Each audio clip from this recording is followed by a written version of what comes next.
Gridiron Grinder! Hut hut hike! All right, the moment we've all been waiting for. It's Gridiron Grinder time. Week one of the regular season is upon us. We got some serious football action. And I'm Ryan. With me, as always, is my buddy James. We are ready to get back in the swing of things, doing our show every week. We're going to be giving you guys our power rankings, and we're going to be giving you guys our game picks.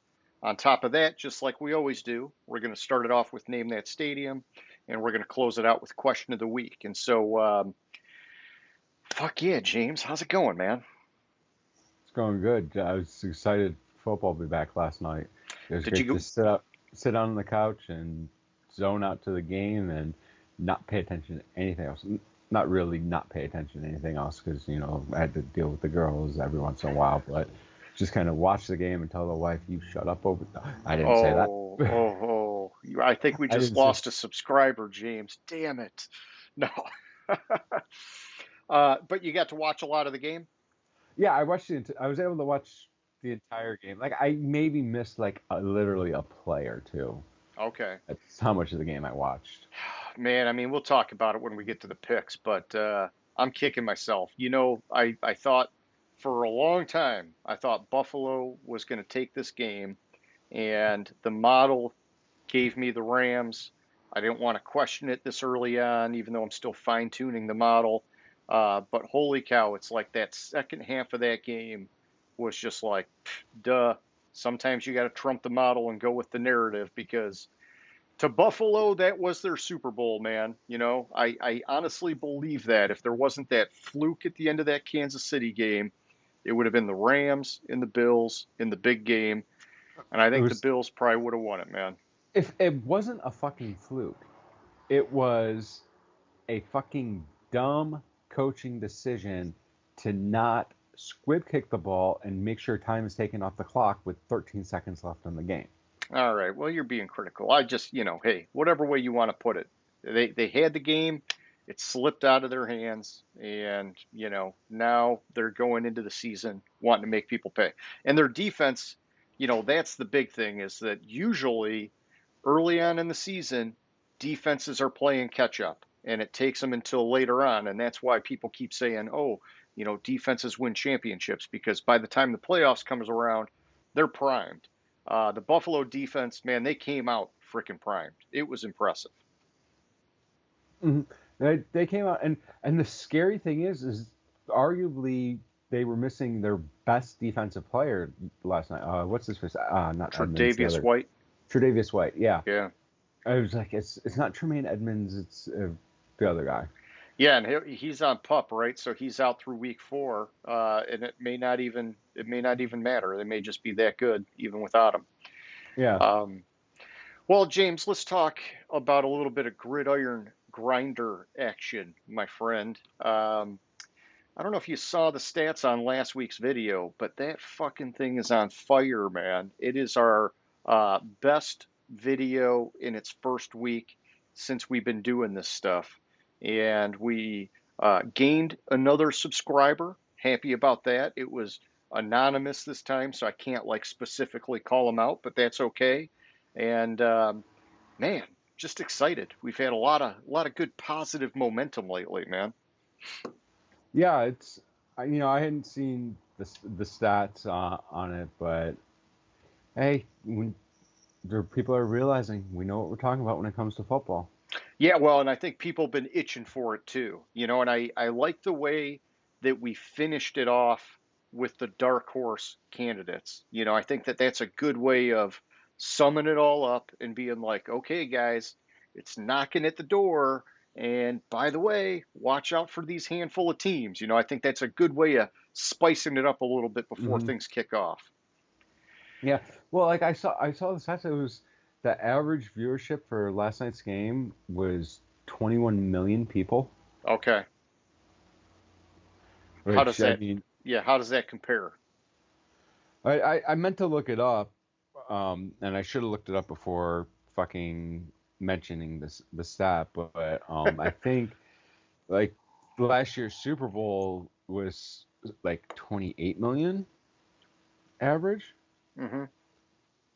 Yeah, so pretty strong for the first Thursday night game. Yeah. And it looks like you're scoping it out right now for us. Yeah, I'm trying to see if I can quickly find the average viewership of ABC National. Sure. And while you're looking that up, I'll just let everybody know, hey, this is episode 111 of Gridiron Grinder. So there's lots of old episodes that you can go back and look at. Some of them, like this one, they get outdated fast because in the regular season, we go boom, boom, boom, week by week by week. The stuff that we covered in the past week is already kind of done because you got a new week, you got new injuries, you got new rankings, all that kind of stuff. But we got a lot of good historical things. We've ranked draft classes in the past. We've ranked the new head coaches for this season. That'll stay relevant for a little while. We've talked about Central Michigan players in the NFL. That stays relevant for a little while. So there's like some videos that have maybe a little bit more staying power, but from here until the end of the regular season, well, really even for the playoffs for that matter, it's going to be almost like 1 week at a shot. The older stuff maybe not as good unless you want to play name that stadium or answer the question of the week. But yeah. So how's it looking there, James? Yeah, I'm not finding it offhand. Okay. Um, I'm obviously going to be way off thinking about it. It's probably going to be Uh, well, hey, don't sweat it. because just glancing at what I found, it was apparently down from the previous year. Is that because of So streaming and the way they count it? Because I heard at one point that was like factoring into how they get like an apples to apples comparison on the numbers. And, yeah, it's possibly because there was more streaming options for this year because streaming doesn't count in viewership for some reason. yeah. I don't fully understand how they calculate the viewership, but last year it was like $5 million, 5 million people less this year. But you're right, that could be because of streaming because Yeah. you could watch the game on Peacock and NFL Digital and Oh, I know a lot of people are going that way, man. They're ditching cable and they're just going pure to streaming, and they're loving that they've got these options now for not just football, but all different sports. And so, yeah, it definitely skews the numbers, but that's okay. I mean, I think, everybody in my circle, they're happy as heck football's back. They pretty much all watched the game last night, thought it was a great way to start it off. The first half, obviously, much closer, much slower. The second half, it was just like the Bills just freaking beating them down, man. yeah. So NBC's announcement was it because sadly the Queen of England died yesterday, so there was all sorts of Yes. breaking news coverage and a whole things going on that other people were being drawn from, and it was the game had apparently the largest scoring margin since 2013's kickoff Oh, game. um, okay. Yeah, I did see that it was, I didn't see that, but I saw it was like the second largest spread for a defending Super Bowl champion in week one, I think. And so it was, but it's okay. I mean, hey, it's just week one, whole lot of season to go. Yeah, and they're splitting hairs with it because glancing back at the previous like decade worth of the kickoff games, 2000 it says 2013 in their press release, largest scoring margin since 2013, which was a 22-point victory by Baltimore over Denver. The 2014 kickoff first game of the season was a 20-point game, Green Bay over Seattle. So Mm. it's you're splitting hairs if you're saying the largest since 2013. Like I mean, But you're are like but yeah, but are you looking at the defending Super Bowl champion? yeah, I'm looking at Okay. the I the just NFL. wanted to make sure we're looking at the same thing because they had it as like I forget, like the biggest one was like a 22-point spread, and then the next one down was like low, it was like 10 points or something, and then this one at 21 was like, wow, that just seems strange, but you know, it Well, I is mean, what it is either way. you go back to 2007, which if I'm yeah, the Colts. Oh, okay, so that's where the difference is. Because I apparently at some point, looking back at it, they changed it to where the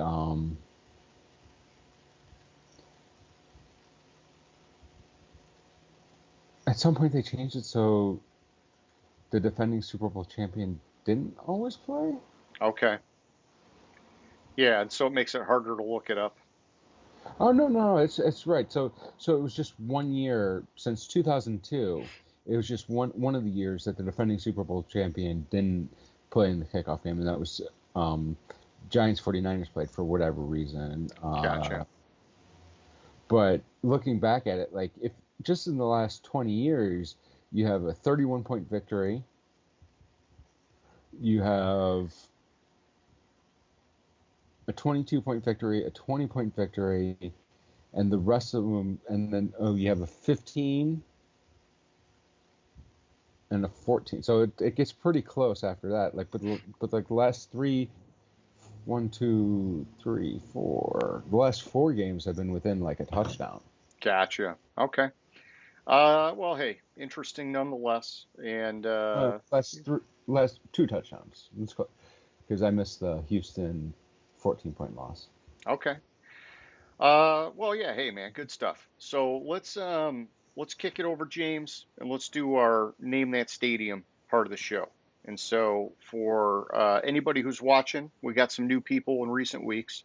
You can see James is out there traveling the country, and basically we're just having a little bit of fun here. If you think you know what stadium that is in his background, hit us up in our comments section. The first person to get it right will get a special shout out in next week's show. We have had people get it wrong in the past, and I hate telling them that, but I do appreciate everybody who plays the game. And like I keep saying, one day we will have swag. And so if you play and we get you on the record, I may go back and retro that swag. So food for thought. And so, James, why don't you tell us where were you at last week, man?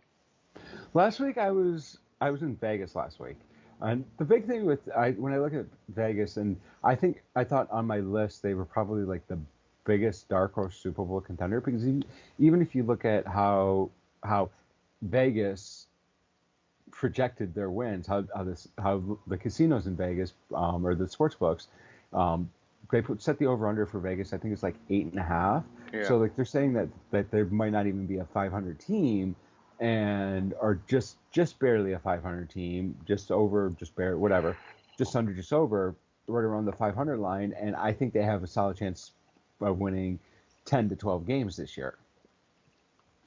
And being in contention. The only reason like I wouldn't say like they're in like I really think that there's a really good chance that they'll surprise everyone and win the Super Bowl is because I do have concerns about their offensive line. Yeah. But outside of that, this team has just gotten more talented from playoff team that they had last year. Oh yeah. I mean, yeah, in their free agent, spending spree, whatever you want to call it, from the last couple of years, making up for all their missed draft picks. It's actually paid off for them tremendously, which is it's good. It doesn't usually work that well for other teams, but that's giving them a good boost on the defensive side of the ball in particular. Obviously, bringing in Devontae Adams like the big splash move.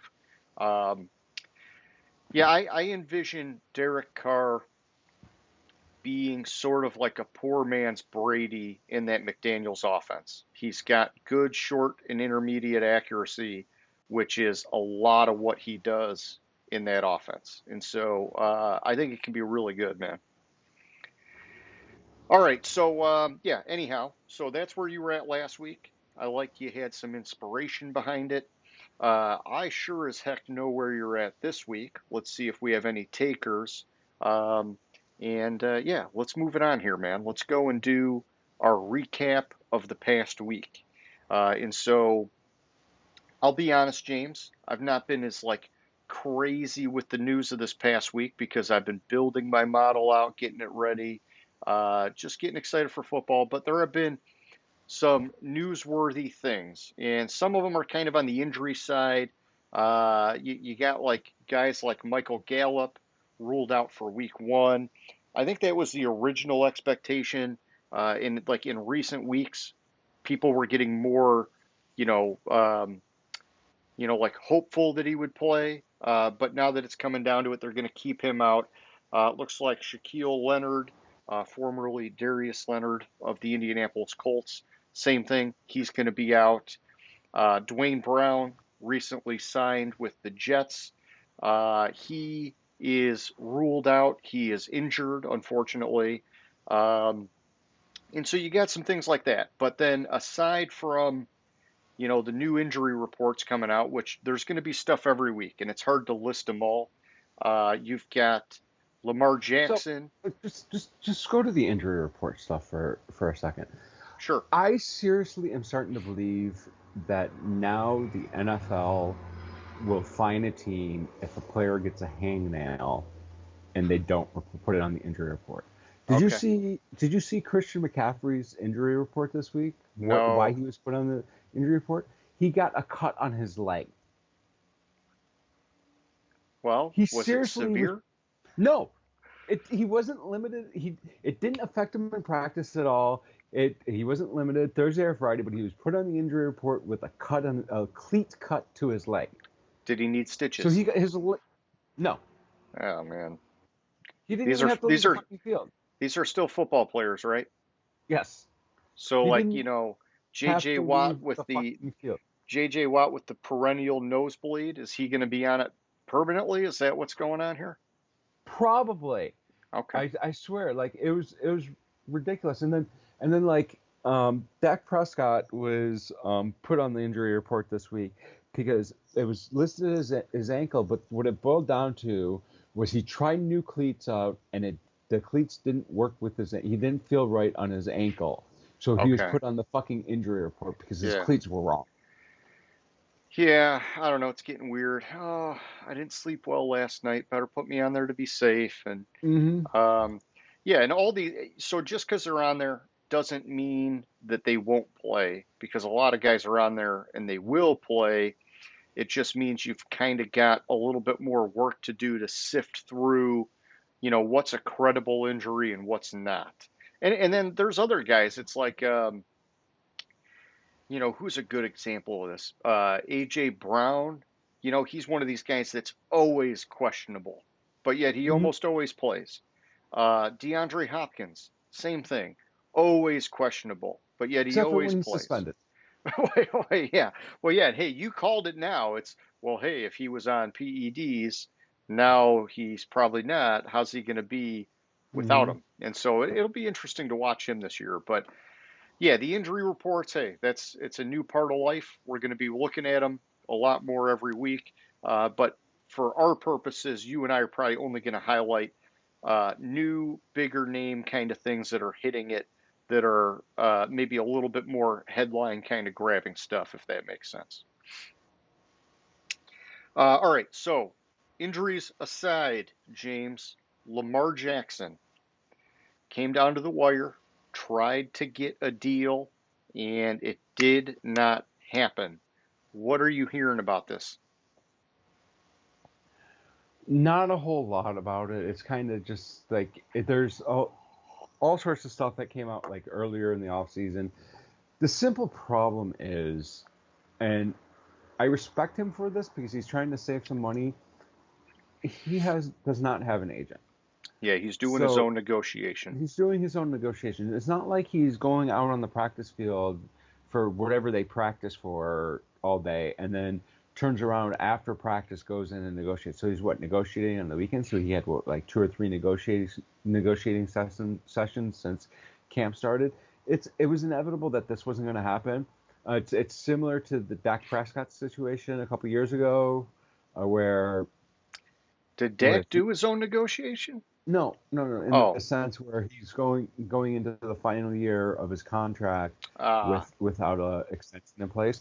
It's similar to that. I actually saw an interesting stat, and I'm gonna have to try to find it about that deals with Dak Prescott, where it was like you look at that QB class for him, and I'll find it later, yeah. and I'll tell you. But like the QB class was like Dak, Jared Goff, Bradford, somebody Oh, else. Wentz, if it was the golf year. Was it Goff? But it was like, and which one is is the best? Which Yeah, which quarterback's the best? And yeah. they were pretty bad. Yeah, and while you're looking that up, I'll hit a couple other things real quick. I saw the Titans. They extended safety Amani Hooker, 3-year deal worth 33 million. Nice little move there. They did lose their top edge guy, Harold Landry. Looks like he's going to be out for the season.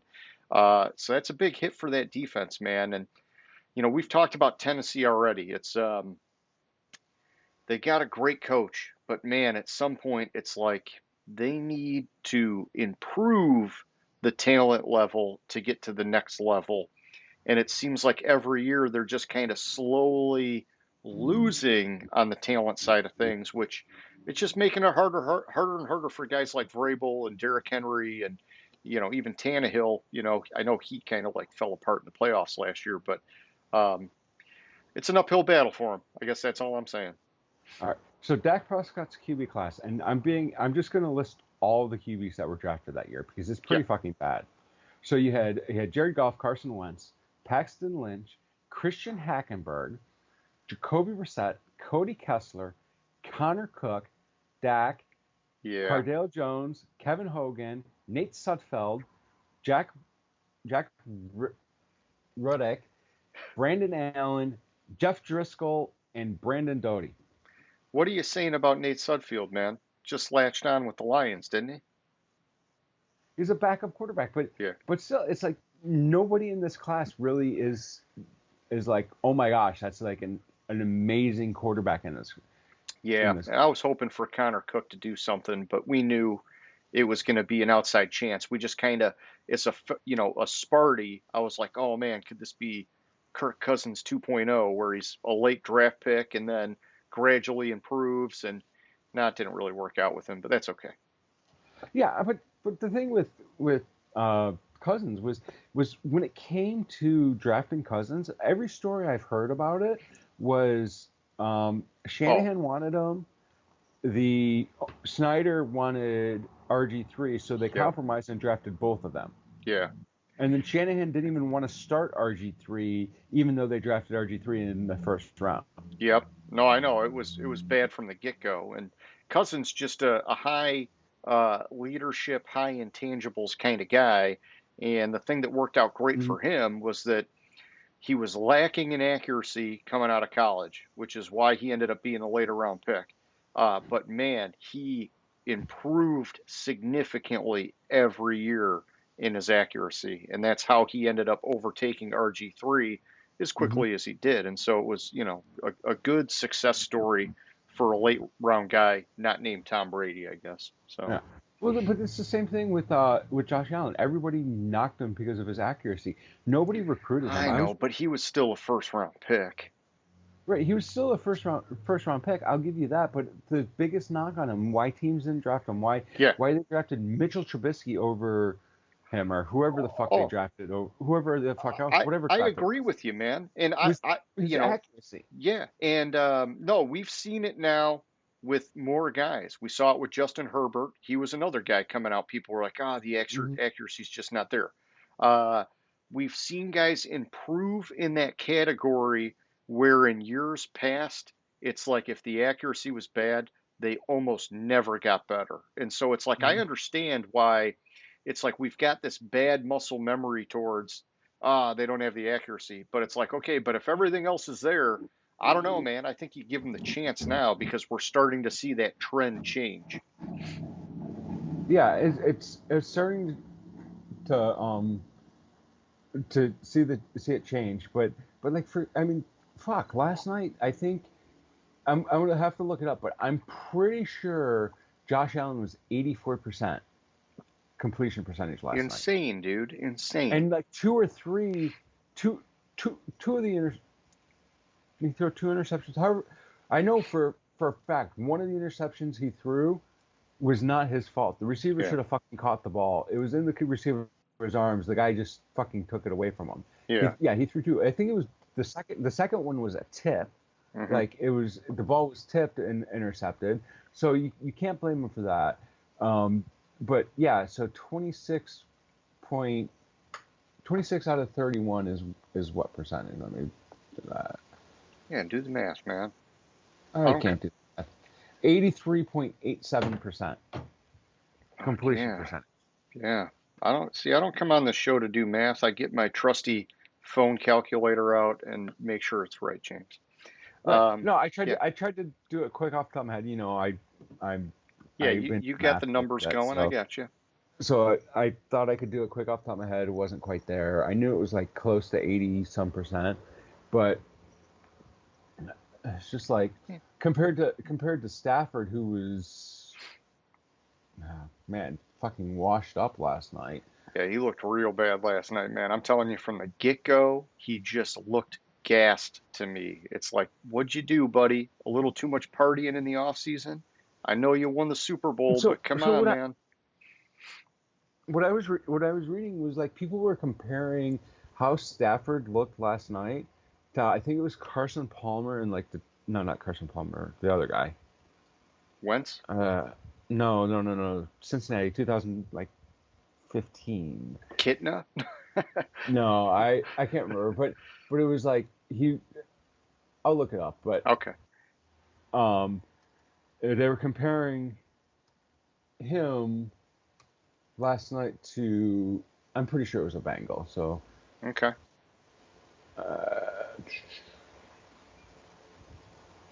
While you're looking that up, I'll say other quick news because I only got a couple more things. Saints center Eric McCoy agreed to a 5-year extension worth 63.75 million. Nice move for them, man. They've always been stacked in the trenches. They're hanging on to that guy. I can't find it. Okay. It's not right. All right. So Well, tell me this, James. You know what happened with the Aaron Donald retirement letter? You know more oh, about this than I do, man. so so I think it was his ploy to get the Rams to the table. So Aaron Donald drafted and signed a retirement letter, gave it to the Rams to send into the league office. The Rams front office read the letter, called the agent up and said, not really this, but what the fuck is this? They started talking, started negotiating. He got a new contract. Speaking of new contracts, uh, I told you a couple of weeks ago, McVay had been re-signed and got a new contract, got an extension. Just they Yep. weren't talking about it, and the fucking Rams announced it yesterday or Yeah. the day before. So I've been telling you, I told you like 3 weeks ago that it was a done deal. He was signed, and it just hadn't been announced. Yeah, and I think they But anyways, locked in back Les to Snead as well. They mirrored him, right? yeah, yeah, they mirrored him. So Aaron Donald, I don't know if he was ready to retire. If he, I mean, he said all off season, you know, he could retire and he could be fine. He doesn't Yeah. need to retire. You know, he's done what he needs to do. Not literally those words, but so they sent. So the Rams got the letter and called up his agents, and they started negotiating a new contract for Aaron Donald, which ended up in his nice, lucrative $600 billion contract he got, or whatever the fuck it was. Yeah. I mean, he's like arguably the greatest player of this generation. So, you know, Arguably the greatest player of this generation, and he definitely is the greatest defensive player that I can remember watching regularly. it's honestly, it's maybe all time because of the position he plays. I Yeah, mean, it's it like, may be all time. yeah, Exactly. yeah, you don't see people at that spot be that disruptive for that many years the way he has. I mean, it's insane. Yeah, well, have you seen the videos?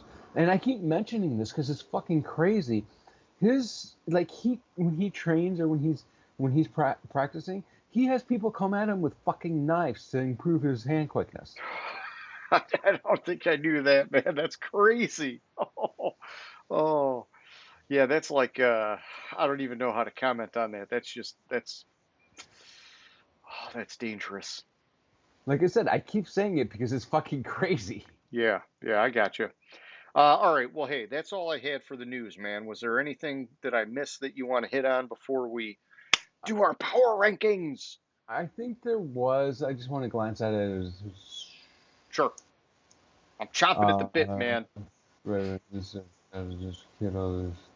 Oh, Kittle's probably out this week. Okay. It's not injury, but there was something.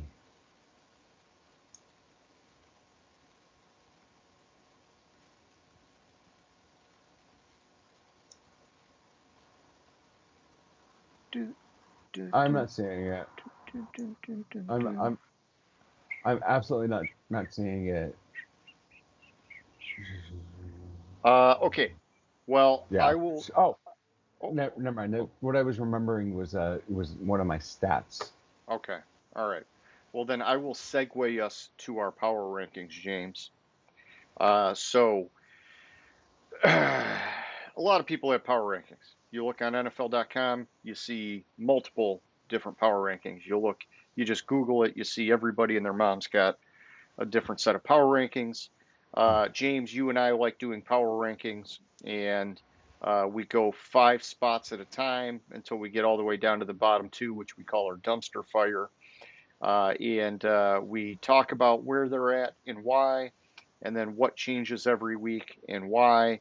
And it's interesting because just like everybody else's are different, ours are different, and we all look at things in a different way and provide a unique perspective, which, it's just all about giving people information basically, and then they can come up with their sort of own power rankings, whether they do it formally or just kind of in their head. They're like, oh, yeah, I think Dallas is better than fucking, Chicago or whatever. But and so it's just fun. And I'll tell you, for this week, I used my model, sort of scrambled here at the last minute to look at just the week one ratings, and after this week, it will be adjusted from my end, at least, by comparing the model to the narrative of what's going on with the teams, also to their win loss record. And then, part of the narrative looks at, like you would say, Cleveland when Deshaun Watson comes off suspension. That would be a big part of the narrative to give him a boost.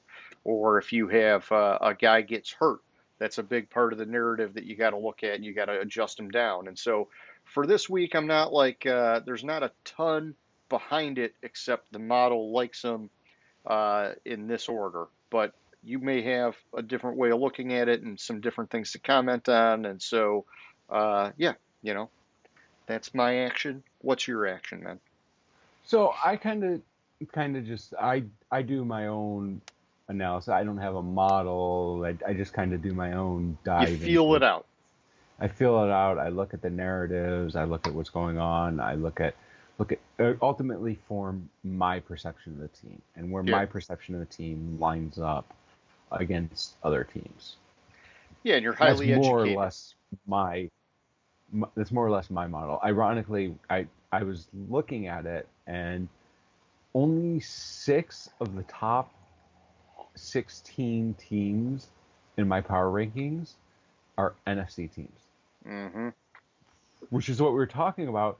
Is the AFC is fucking loaded this year. Yeah, I'm looking at mine. And mine's different, but I told you the model's a little funky here for week Yeah, one. and there's a couple teams that the only reason why they're not above some of these teams. I'm sorry, it's seven. There is a seventh one. Gotcha. So that's pretty much that's more of an even split than I thought it was 6, but I just noticed I miscounted. But there's two teams that I could see easily being in the top 16, which I thought was interesting that right now they just fall outside of it Okay. because I have to see or I'm waiting. But Yeah. it's weird rankings to me. Like some of these numbers, once I sat down and did it, the actual number the teams ended up at don't really make sense. And Oh, I'm gonna try to defend it as much as I can. yeah. I would say, don't go too crazy in week one. I think it's like historically, there's a lot of big moves after week one is done because you now get real live action and Hmm. you can say, oh yeah, I thought this and it was way off. Or, oh, I thought this and it was like spot on and now I'm like way behind it. Or, holy shit, I never expected that guy to be that good or whatever. And so, I'm not like so crazy about, I mean, I'm not going to be like poking at you hard today. You don't have to worry about that. But, um, yeah. And so I don't know. Why don't we just get into it, man? Why don't you give me your 1 through 5? All right, and this is I'm gonna also state that I ranked the teams prior to yesterday's game. Okay. Well, yeah, that's good to know. We try to do that because sometimes the show's before Thursday, but most of the time it's Friday night. So, Yeah. So so I had the Rams at 1. Boy, was I way the fuck off on them. Boy, was I way the fuck off on them. The Super Bowl first thing, hangover. no, not Super Bowl hangover. First thing you notice is losing Von Miller and Wentworth really suddenly had early and often in that game. Yeah. Whether it was Von Miller sacking Stafford, fucking Stafford was sacked 7 times last night. Yeah. There was a lot wrong with that. The offensive line looked bad, Mhm. but Stafford also looked really bad himself.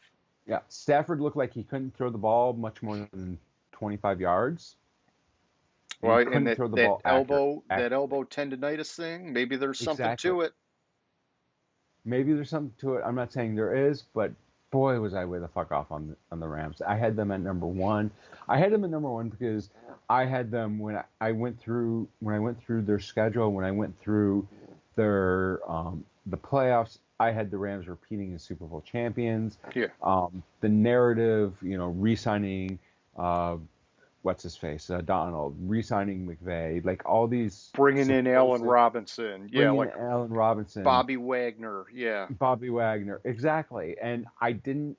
I think what I missed was accounting for Wentworth Yeah, and loss. you and I talk a lot about the importance of the trenches, Hmm. protecting your quarterback and getting to the quarterback. And Hmm. they lost protection and they also lost a hunter on the defense in Von Miller.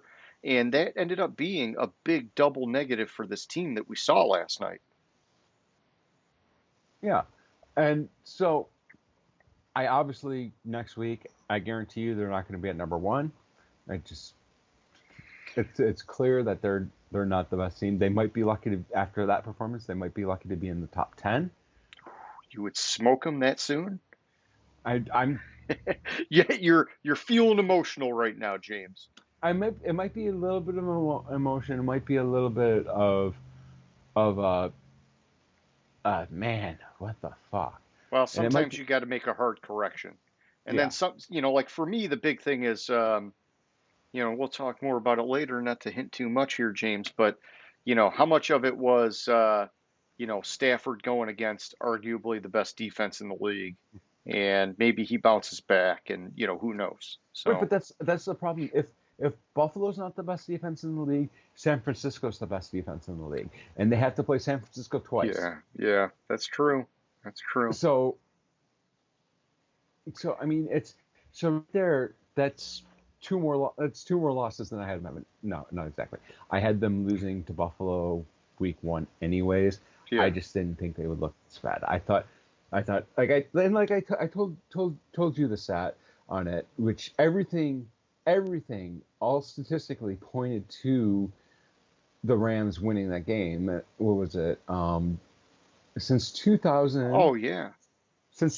only 3 defending Super Bowl champions have lost their opening game. Overall, since the Super Bowl's been around, going into last night's game, the defending Super Bowl champion was 38-16-1. Yeah. And that one had to have been like early fucking on Yeah. in the Super Bowl era. And also that was McVay's first opening week of the season. Hmm. So everything pointed to the Rams, and I was going back and forth. Even though all offseason I had, since the schedule was released, I had the Bills beating the Rams. Yep. Which I had the Bills at number 2. Number 1 and number 2 was my Super Bowl matchup. And that's kind of how I ended up with it there. Okay. After that, I tried to rank them, and like I gave an edge to a playoff team if there wasn't a clear difference and stuff like that. Number 3, I had the Chargers. I really should say, with my feelings on the Chargers, it's really Buffalo and the Chargers were 2A and 2B. Okay. Because I see them really, really close. Gotcha. I think the Chargers are going to have a phenomenal year. The issue is J.C. Jackson, when he comes back. They have some injuries that are popping up, which the Lions have some injuries that are popping up. That was the news of the week. The Lions. Whitehead. Whitehead retired. Okay. Anyways, Chargers, I think, are a really good team. I could see the Chargers easily making it to the Super Bowl. I could see the matchup I could see in the AFC Championship game is the Chargers at Buffalo, and Buffalo choking under the pressure of a home playoff game to go to the Super Bowl for the first time since the 4 straight losses in the Super Bowl, and Herbert coming out and having a phenomenal game. I mean, I like dreaming of that matchup. That just, regardless of the outcome, like how I feel about those teams today, I'm with you. Those are like 2 of the teams I'm most excited about this year. Mm-hmm. Right. Number 4, I have the Bengals. The thing with the Bengals, I had a hard time picking them to win week 1. Yeah. Because year in and year out, the team that loses the Super Bowl has a little bit of a hangover the first game of the following season, first couple of games of the following season. But I think when you look at Cincinnati, they made it to the fucking Super Bowl, had one of the most porous offensive lines you could have. Yeah. They went out, they addressed that. Cincinnati is going to be just as good, if not better, than they were last year. I think 4 might be a little bit of a low end ranking for them. Okay. I could see Cincinnati being easily top two teams in the league this year, even though they won't make it to the Super Bowl because I'm sorry, top 2, top 3. I think maybe capped off at 3 because I think Chargers and Buffalo are pretty much clear ahead of them. But I really like what I saw them do this offseason, and I can't knock them. Okay. Number 5 is a little odd one for me, but when it boiled down to me on number 5 is the way I forecasted my season out is kind of where this came in.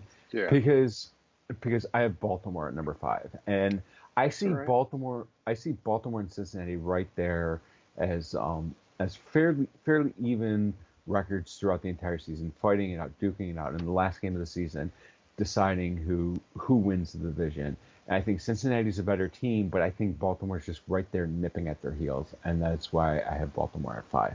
I got you. I can respect that, man. I had Baltimore as like a 12 win team in my final rankings, and so I could see anything happening with them. I like Harbaugh. I think a lot of it depends on what goes on with Lamar Jackson. Mm-hmm. Like we've talked a lot about defenses figuring him out, and then all the hits he takes as a runner and how that could eventually be problematic. But if he's good like he's been good, this team can be really good. But all right, yeah, I'll give you my 1 through 5. Speaking of hits, let's just. Yeah. Did you see that fucking stiff arm by Josh Allen last night? So I missed it, but I've watched the highlight, and I watched or I read his note about, he said he would do, things like that if it meant getting a win or whatever. It was like, yeah, that was pretty badass, man. Yeah, it was just fucking pretty badass. But yeah, okay, now you can go. I'm Sure, sorry. It just sure. popped in my head when you said Uh, hits. yeah. All right. So James, interestingly, my 1 and 2, yours are what you think are this year's Super Bowl matchup. My 1 and 2 ended up being this past year's Super Bowl matchup. I got the Rams at 1. I got the Bengals at 2. After that, I've got the Chargers. Then the Cowboys, a little bit of a surprise. You and I are pretty far apart on them. And then at 5, I've got Tampa Bay. And so keeping in mind, this is data being pumped out of the model, and I haven't adjusted for my own personal preferences or narrative or anything like that. I'm not totally shocked that the Rams were at 1. Last night's game, like you said, totally changes things. Cincinnati at 2, I think is high. Dallas at 4, I think is high. I think you can make the argument for the Chargers at 3. You got them at 3. And I think you can make the argument for the Bucks at 5, even though I see you got them closer to 10. But they do have a ton of talent. They still got the GOAT. And so that's my 1 through 5 for right now. And, not a ton to go behind it. We talked a lot about your guys as we were doing this too. But, um, you know, I'll definitely have more to say about all this next week as I make my adjustments, because that's going to be okay. Holy shit, Dallas looked horrible, or oh my God, this, and then it's going to be, I'm smoking them after week 1, and now here we go. So, but yeah, give me 6 through 10, man. All right, 6. I have the Packers. I just I think, and this one is weird because I told you I reprojected out the season based on my updates and everything, and I saw the Week 18 matchup of Detroit at Green Bay deciding the division, and I have them so far apart in my power rankings, Yeah, which is weird. So which will look weird. I'll explain it further when we get down to where I have Detroit, and it'll make sure. sense. At 7, I have the Colts. I think right around here, 7 is where you get to the edge. You're starting to get to the edge of legitimate Super Bowl contenders. Yeah, I think one of the most underrated moves of the offseason is them getting Matt Ryan. oh yeah. I think Matt Ryan is going to have a phenomenal year.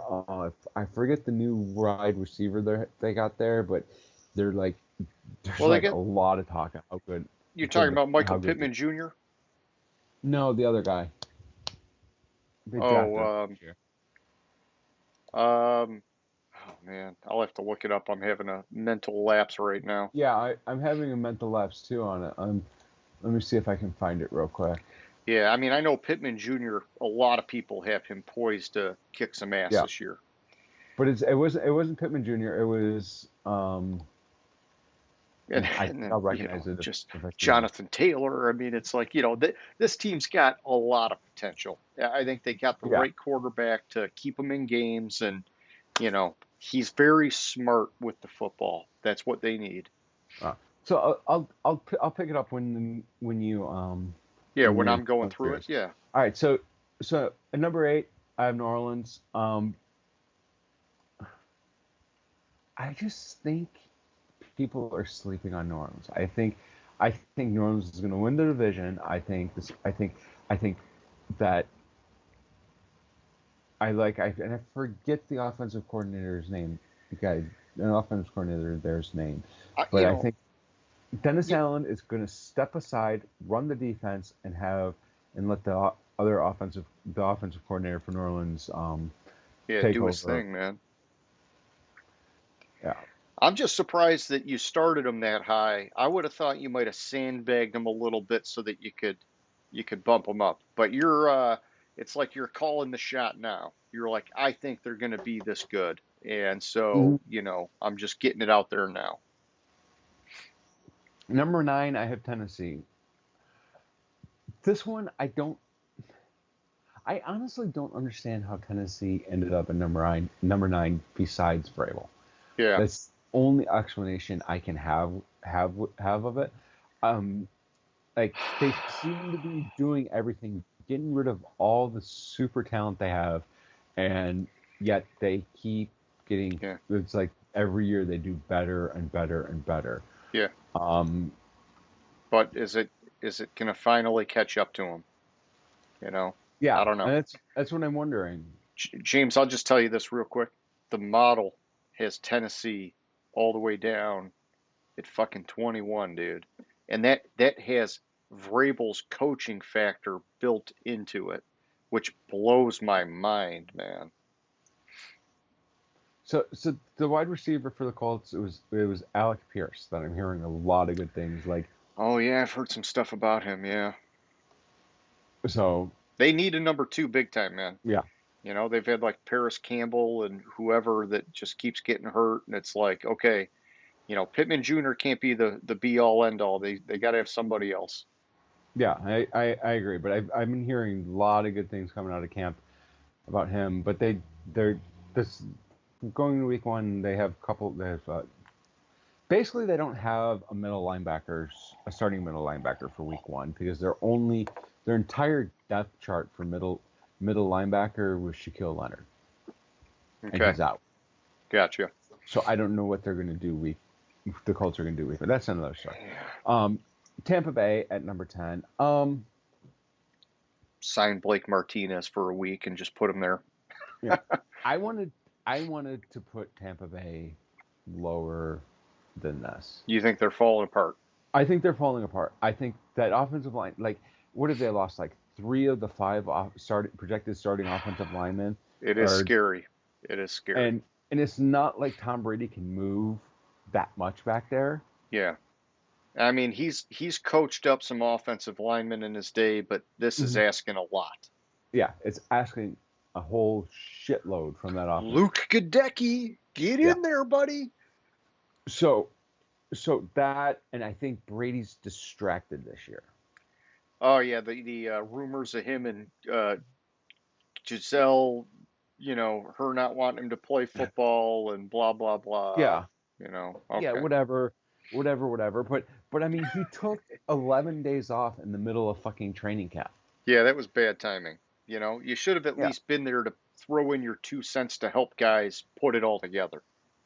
exactly. Even So if I you're not think, going to play because you don't want to take a hit, you add value as a leader and you add value through your wisdom as a seasoned veteran. yeah. So I don't know what the fuck is going on in Tampa Bay, but I'm not Okay. very high on them. I think ten's a generous ranking for them. I got you. I got you. All right. Well, on my side, the model's given me Kansas City at 6. Then I've got Green Bay, Buffalo, Miami, and Baltimore.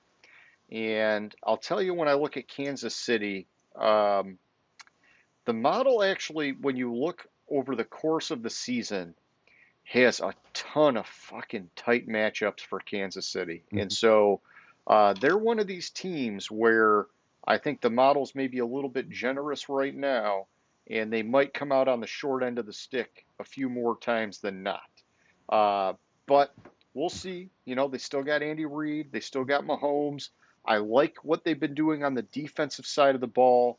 Uh, you know, and so I'm okay the model putting them here, and I'll move them up or down accordingly. That's just the name of the game. Green Bay at 7. I'm okay with them there. They lost Devontae Yeah, Adams, but I do love what they did on their defense. but they And also lost to Darius Smith, but the defense got better. yeah, I think the defense still got better. And they're just a great team no matter what. The big thing is they need that defense to help them get further in the playoffs. And I think that they're figuring that out finally, which is huge. Buffalo at 8, I think, is low for the model. I thought Buffalo was going to be in the top 3 for sure. That's something I'm going to have to dig into. And I have a couple of hunches of why they're so low, and I just got to go digging in and look at it. Miami at 9, I think, is very generous, but I also love their roster, man. And so like I'm having a hard time arguing it. Mhm. I just think that if I was doing my built-in narrative, I probably would have started them a few spots lower to sandbag them and just wait and see how it plays out. I think Yeah, this is maybe their ceiling, to be honest. yeah, I agree with you. The thing that prevented me from moving Miami up further than what I have, which we'll get to that, but it was I don't know what Tua is. Exactly. It's a lot of risk. Yeah, exactly. And then at 10, I got Baltimore. I think that that's low for Baltimore, but it also reflects the risk of what's going on with Lamar. It reflects the risk of Ronnie Stanley coming off serious injury. It reflects the risk of some changes on that defense. And so I'm comfortable with Baltimore at 10, but I do think they're going to outperform. Like I mentioned earlier, when I look at their model throughout the season, I got them coming in at 12 wins, which is pretty fucking solid. So I'm not worried about Baltimore, man. All right, back to you at 11.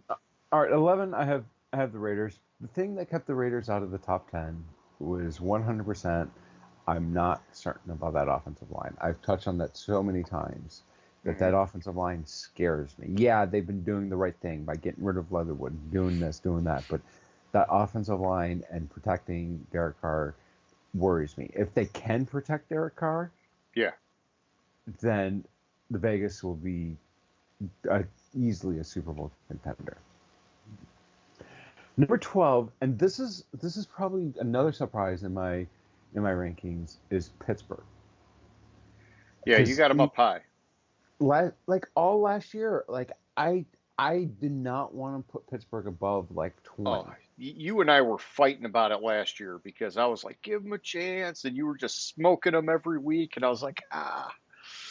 Mitchell Trubisky is an upgrade at quarterback this year compared to last year. Yeah. Ben at the And end, the Mitch, quarterback you position know, is what was holding me back on Pittsburgh last year. okay. It was simply 100%. And let's be fair, they backdoored their asses into the playoffs last year. They ruined the fucking Chargers, ruined the symmetry of Ben's career, Yep. ruined the fucking symmetry of Ben's career. His first start was at Baltimore. The last game of the regular season last year was at Baltimore. What more of a perfect career could you have than that? Just And come full then circle. Yeah. fucking Chargers have to go and call timeout, which causes or Vegas to say, "Okay, I'm going to win this game and knock your asses out of the playoffs," Yep. and Pittsburgh Yep. makes the playoffs. I got you. I But got I'm you. really high on them this year. I think they've upgraded, um, which I know it's a surprise coming from me because I've been down on Pittsburgh for a couple of years because I thought Ben was over the hill and couldn't throw the forward pass. It's all good, man. At 13, I have Miami. We hit Miami. It's Tua is the concern there. But still at 14, 13 is pretty respectable. yeah, it's still respectable. I think they should be higher if Tua shows me who he is. Yeah. I At like where 14, you put them, to be honest. I like that spot. That's a very good starting point for a team with a new head coach, questions at quarterback, but potentially high upside in an otherwise very strong roster. I like the way you put Miami at 13. I'm just telling you. at number 14, I have the Detroit Lions. Let me rephrase. At number 14, I have the Detroit Lions who have the defensive rookie of the year for the Uh, 2022 season. I fucking hope so, dude. Um, I couldn't put them above 14. I just couldn't. Like I every year How I could come you in. put them above 14, James? Yeah, how could I couldn't because like everything I went through everything again and again and again and it's like I You don't would know be what I'm batshit crazy to smoking. put them above 14. I don't know what good shit I've been smoking the last month, but every time I run through the Lions schedule, I find more wins. That's good, man, because the model has been working against them in recent weeks. Yeah, and I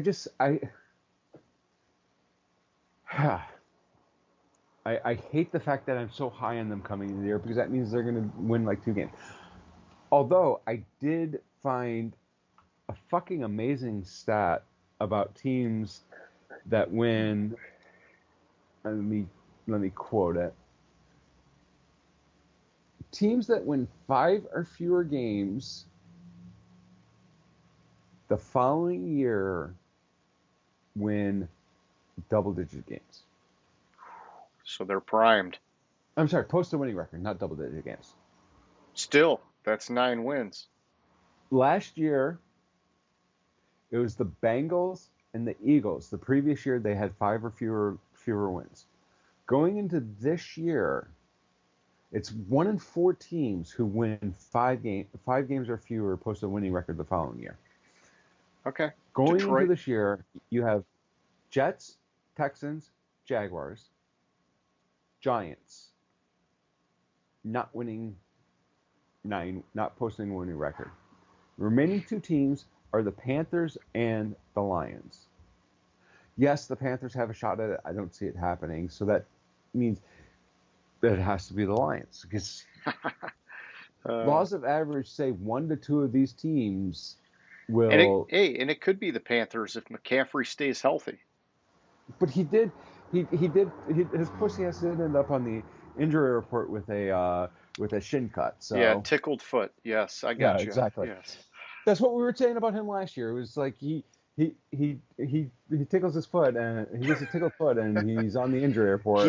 I gotta believe he's gonna be good this year, but it's just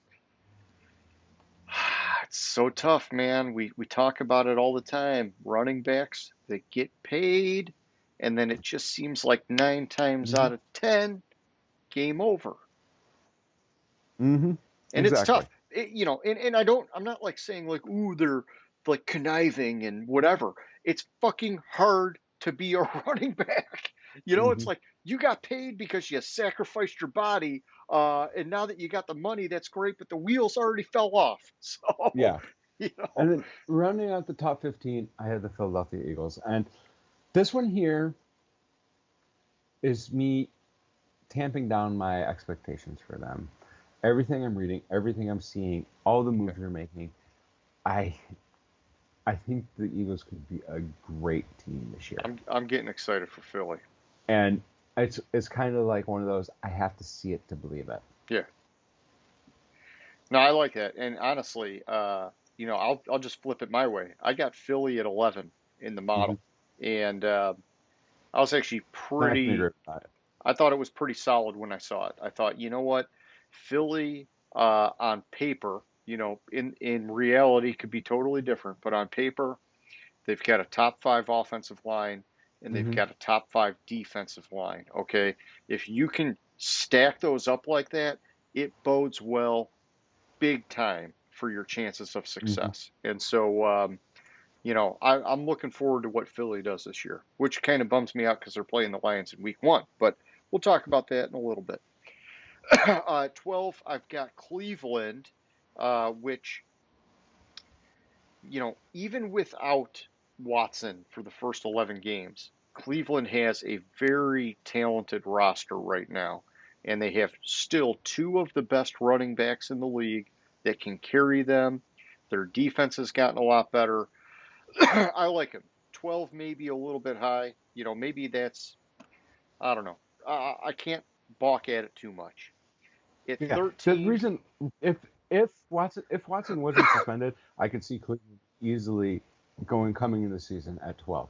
But yeah. with the suspension, I tank them big time. And I'll just say this. Brissett has actually been good as a starter in his however many handful of games. But it's really more about the running game for this team carrying them until Watson's back. But at 13, I've got San Fran. Um, Much like you talk about Miami, I think San Fran, the question is the quarterback situation. We know they've got one of the best rosters in the league. It's just whether or Two, not Trey Lance is going to actually do something. 2 through 53, they have the best roster in the 2 league. through 53. I agree with that. I agree with that. That one position, Trey Lance, I'm calling my shot now, and I put it when somebody drafted Trey Lance in our fantasy draft. He's going to start 4 to 6 games this year. That's it. Yeah, he could torpedo that team, James. Oh man, it'd be so bad. But and maybe very wise that they kept Garoppolo and got him on a Well, good that's deal. why they kept Yeah, Garoppolo. well, yeah. I mean, the signals are, it looks like that. All right, at 14, this I think is very aggressive, unless the stars align. And I think if the stars aligned, it could be possible. But at 14, the model's got Washington.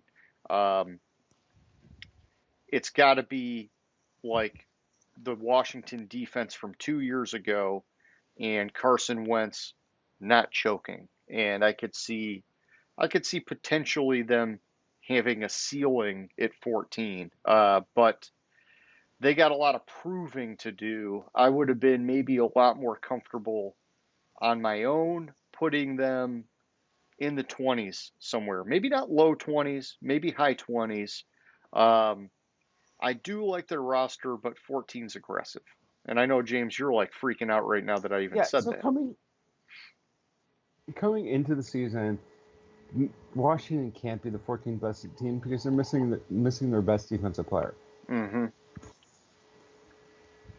That's all I have to say about it, and that is the sole reason why Washington is where they are on my power Yeah, and rankings. it's pretty wild because the model does have him out for week one. Well, in making it more interesting, James, I'll tell you at 15, I've got Indy. And you would think Indy would for sure be above Washington. And so I think the model's got a few things. We got a few bugs we got to work out here. But Indy for sure belongs in the top half. Mm-hmm. And I think at 15, they've got plenty of room to rise in the rankings for all the reasons we talked about when you covered them. Still great offensive line, still arguably the best running back, seasoned veteran, safe quarterback that they've been missing, and a lot of pieces on the defense. I'm not going to say like a rock star defense, but they've got a strong defensive line.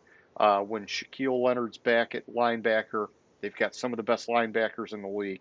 Secondary, pros and cons, you can look at it, but so 15, probably low for Indy, but they're still in the top half, well deserved. Not All right, bad, man. not bad. Yeah, give me All right, 16 at through 20. 16, I have the Cowboys. I'm not high on the Cowboys at all this year. But I Is it think is them it and going into the season or is it just in general? Because they got guys injured coming into the season. it's a little bit of both. I have them as through 2 to 3 in their division Okay. overall, and it's coming into the season. I think 16's high for them, especially with all the injuries they're having. It's like every time you turn around, somebody else is injured, and also I don't trust McCarthy. I just don't trust McCarthy, and No. that hurts them a lot. 17, I have Arizona. Um, this is a function of Kyler and not trusting Kyler. I don't. I think they've had some injuries, like Watt is questionable coming into the season, Yeah. and a couple other injuries I'm not remembering off the top of my head. But so I have them at 17. Denver at 18. I think Denver. Like for years we said Denver was a playoff team if they had a quarterback. Now that they have the quarterback, but they gave away too much of that defense. Yep. 19, I have Kansas City. The reason I'm really down on Kansas City this year is because of them losing Tyreek Hill and not replacing Yeah. them. Oh, And what do you mean? They got Juju. Yeah. no, Juju Smith-Schuster and Mark Valdez MVS Scantling. does not equal Tyreek Hill. I'm sorry. I mean, dude, if one of those guys turns into a beast, it's like, okay, Mahomes, you're a sorcerer. I don't know. So I could see. I don't have them. I'm not predicting them to the playoffs. I'm not predicting them to be above the worst team in this division. But I could see if when Sky Moore gets up to speed, You think he's going to be the guy? I think he's going to be the guy. And Okay. I think that there's a chance that Sky Moore could be the offensive rookie of the year. Okay. I really think it's going to Pickens, and you're going to say, but Pickens isn't starting. That's yes, I know. Wait till week 5. Oh no, I love the prospects on Pickens, man. Yeah, and then at 20, I have Cleveland. We touched on it when you had Cleveland at like number 2, Number 2. All right. wherever the fuck you had them. All right. So James, I told you I was going to play nice tonight, and I wasn't going to poke at you. Now you're taking pot shots at me. You know, I'm going to let that one slide, but consider it a warning. You had All him at right. what, 12? Seriously, I forgot what I number you had him I at. had him So at 12. Yeah, I had him at 12. Yeah. I knew there was a 2 in there. I just couldn't remember where it was. I still stand by it, man. I think even without Watson, I think they're a solid team. I think Brissett is a safe quarterback, and that's what they need when you're focusing on defense and running the game or running the ball. But that's okay. 16. I've got Arizona. And I think 16 might be high for Arizona, to be honest, because Nuke is out. I did like them bringing in Hollywood Brown. I think that helps. But Nuke is out. They just signed James Conner to a bigger contract, which we talked about the running back stuff. Not good. We later in the season, Kyler Murray fades. So 16, I think, is okay for right now. I just don't know what to make of this team. They always disappoint. Tons of potential, always disappoint. 17, I've got the Vikings, and man, I really like this team. I like what I'm hearing about the coach. I think that they're, I'm just saying, I think potentially like a borderline top 5 offense. Uh, the key is going to be what happens on defense. They've shuffled it pretty good, and the pieces that they have, I like. They just got to prove that they can gel and make it happen. And if they do, I think they could do a lot better than 17. But if they don't, I think they could do a lot worse than 17. So this is okay. I like them right here to start. At 18, I got New Orleans. I fully believe New Orleans will outperform this. You know, and I'm honestly, I'm kind of shocked that the model has them this low because New Orleans normally has one of the more stacked rosters. And so it must just be something going on in week 1 that the model's picking out. So I'll keep digging into that. We'll talk more about it later. 19, I got New England. Man, I think New England is going to be potentially worse than this to start the year, and I think they'll get better over the course of the year. But everything I'm hearing about them right now is fucking atrocious. And then at 20, I got Vegas. Vegas, I think at 20 in the model, you know, James, I kind of told you before, I think I sandbagged a little bit on McDaniel's coaching rating because, I mean, hey, you know, his time with Denver was not exactly flattering. So, second time around, should he be better? Yes. Does he have a better quarterback? Fuck yes. You know, and so I probably gotta bump him up, which will definitely boost them in the model. But, you know, I'm okay putting him at 20 for now because I am a McDaniels hater to some degree. I want to see him prove it to me before I bump him. Yeah, it makes total sense. 21, I have Minnesota. I agree with everything you said about Minnesota. I I like what I see. I think they have potential. I want to see them do it. And I I had them finishing the year. I just looked it up. I had them finishing the last year at like 24. Okay. So I gave them a little bit of a bump over last year, and I could see the team moving up. Okay. 22, and you could think I'm crazy for 22 because I just said 2 through 53, they have the best roster in the NFL. Yeah. I have San Francisco. That Everything QB I'm spot can kill seeing, you, man. everything I'm reading about Trey Lance, concerns the fuck out of me for that team. And after reading and seeing everything I was doing about Trey Lance, I dropped their win total by like 4 games or 5 games. Yeah, I remember you For my crushed them pretty good. 23, I have Houston. Like 23, 24, I have Houston and Jacksonville, Okay. which if I look at last year, I had Houston to finish the year at 26. I had Jacksonville to finish the year at 32. Okay. So Well, you got one of them right. yeah, but I couldn't put Jacksonville over Houston because I think Houston outplays their talent, which Yeah. gave them a little bit of boost for me. 25. Really? You did put these together, right? Yeah, I did, and I'm just glancing at it, and like I have Atlanta at 25. I think that's super high for them. I'll have to figure out what I was thinking with that. Well, look at the I teams don't. you have below them, and I think I could see why you put them at 25. Because I think when you Right, start but I think comparing this to that, this to that, this to that, you could make an argument that you start getting into the shit area, and you just have like yeah, them floating to the top of the shit, basically.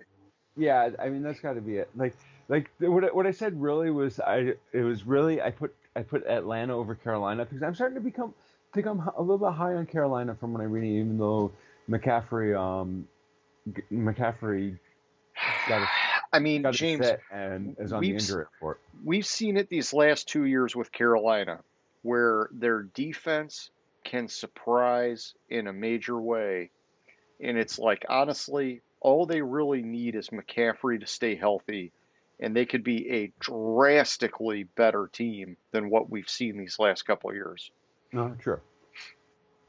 All right, so yeah, you got Atlanta at 25. I'll give you mine. I got Tennessee at 21, which I told you early on that the model has them way down, and I would love to believe Vrabel and Derrick Henry will carry them like they have historically. But man, when I go through the model with a fine-tooth comb, there's so many red marks on that team. It makes me nervous.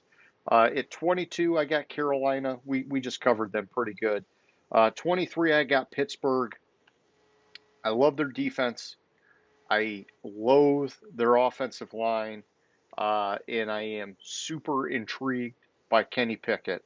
Um, and honestly, even with Mitch Trubisky, Mitch has won games going back to his time in Chicago. As crazy of a quarterback as he is, he's won games. And so I think Pittsburgh can outperform this. 24, I've got Detroit. And I mean, I'm fine with them at 24. You know that I try I try to keep the bar like way down here for Detroit, if you can even see that, way down here. I'd love to put it up here, Hmm. but I got to keep it low. In the models, got them. I don't know. I know. Okay, spot. At 25, I got the Jets. I think that is very, very generous for the Jets. Um, in fact, I don't see how the Jets end at 25. I'm not sure what the model is seeing. That's one that blows my mind because they have no quarterback. And they've got like a trio of running backs with like a shaky offensive line. Uh, the defense is getting better, and I loved their draft, but these are rookies, man. So Hmm. I don't know. I'm going to fight the model on this one. You're going to see me drop them next week when I put some narrative to it, James. I'll tell you that. All right, back to you, 26, man. All right, 26. We kind of talked about Carolina. 27. I have Washington. The reason why I have Washington so low is simply because of the fact that I don't know what this defense is without Chase Young, Yeah, and it- this I don't I don't trust Carson Wentz. I got you. It's fair. 28. I have the Giants. Um, this is more of a shit rising to the top than anything really saying about the Giants. The Giants are fucking awful. They have Danny fumbles, and Danny fumbles. and that's about it. The Galladay isn't Galladay one of the receivers? Dude, there was rumors of them cutting Galladay, man. Yeah, he's not cutting it. Like And then that experiment Saquon, that yeah, like, Saquon. and they cut Blake Martinez. He was the one guy that, I get it, man. He's never been a stud, but he has always been a very sound tackler and a Mhm. very productive tackler. And holy cow, when you have nobody better, why would you get rid of the guy? 29, I have Seattle, and this is generous for that Yeah. Seattle team. And I just there's nothing good to say about them, but it's still kind of shit rising to the top. But they couldn't. This pile of shit couldn't overcome the Giants pile of shit. Yeah. 30, I have New England. I know you think I'm crazy. I No, know you do. I think if you're going purely off narrative, oh, I can see you putting them at the bottom of the barrel right now. So, so the offense in New England concerns me. Yep. They haven't done shit. Everything I'm reading out of coming out of camp is Patricia and Judge are the two worst co-offensive Yeah. coordinators ever to be around. I mean, you have fired Matt Patricia and fired Mike Judge or whatever. No, Mike Judge is the Joe Simpson Judge. created. Yeah, you've Joe got Judge. yeah, you got a special teams guy and a defensive guy calling the offense. I mean, how Hmm. fucking messed up is that? And the offense in the preseason looked like fucking shit. Yeah, I think they were like the lowest scoring team or something. It was bad, man. They literally, I read a stat. They like have the highest paid receiving core, including tight Yeah, end, because they've never been able to draft a wide but receiver. but they don't have a single fucking name Yep. at any position. Yeah. And it's just I don't know. It's dicey. It's dicey. It's dicey there, and I think it's hubris by Belichick to say that Judge and Patricia are gonna be co-offensive coordinator. Yeah, I'm worried about New England, man. They got their work cut out for them. All right, at 26, I got Denver. Seems crazy, okay? But you did call out some of the cracks in that team earlier. I fully think Russell Wilson, they will, just on him alone, strongly outperform Yeah, 26. that and Russell Wilson is probably the only reason why I put Denver at 18. Yeah, and so the model's smoking them for some reason. I'm not too worried about that. 27, Seattle. I'm okay with them anywhere in this range. Seattle's got one of the worst rosters this year, but they do have a good coach. They do have some good running backs if they can stay healthy, but they're going to be a bottom tier team. 28, Jacksonville. I think Jacksonville will outperform this. I really do. I like the coach. I think the talent is getting better. Um, but I'm also okay with the model putting them here to start because it gives them a lot of room to prove themselves as they work their way up. 29, Houston, similar to Jacksonville, I think has a very good shot of outperforming this.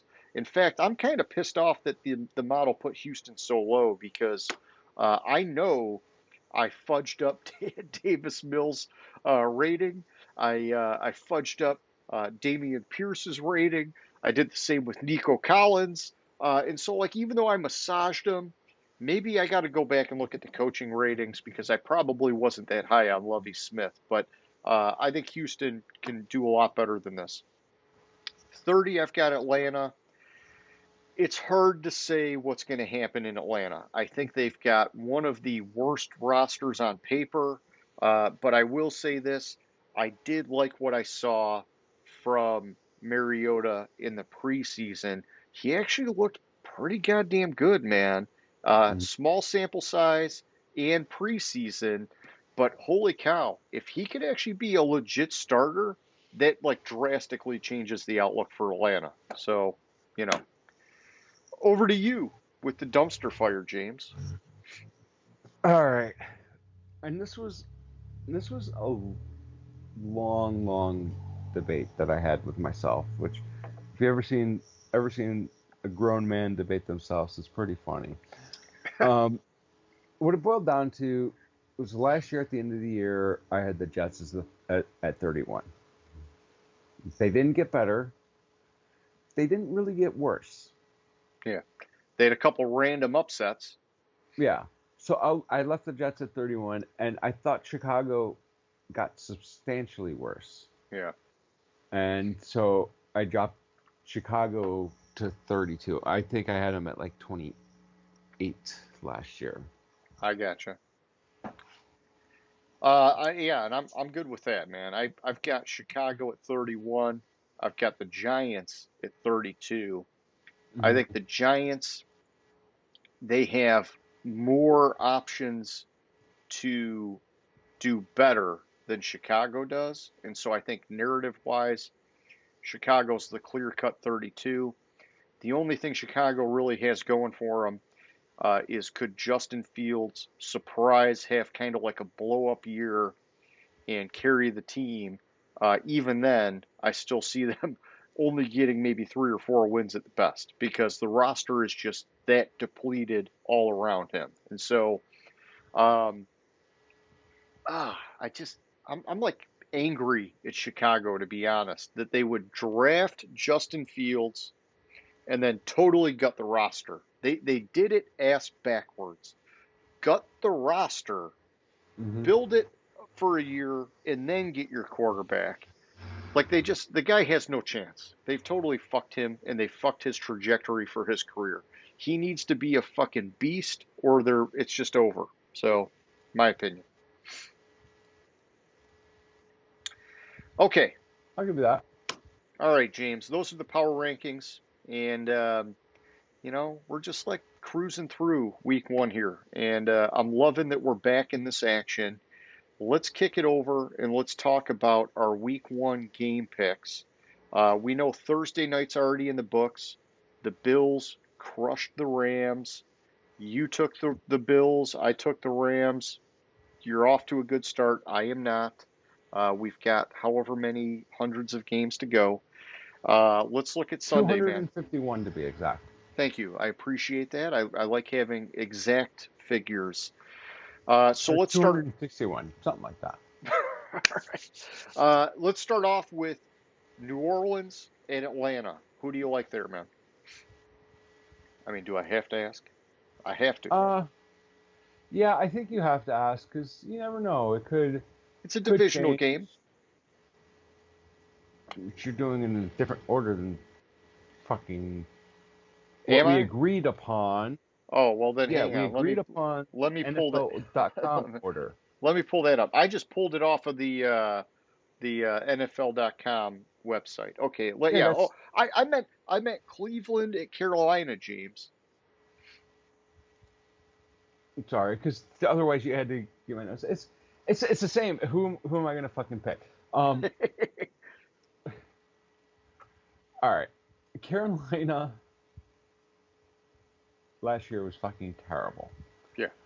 Um, I think Baker Mayfield makes Revenge. makes up for what Carolina was lacking last year. Like even Carolina won games like this with Sam And Darnold. they ran them or they won them early in the season Yeah, before they basically got exposed. And so yeah, if they're gonna do it, yeah. now's the time. So last year also the Panthers were holy shit the worst, tied for the worst against the spread.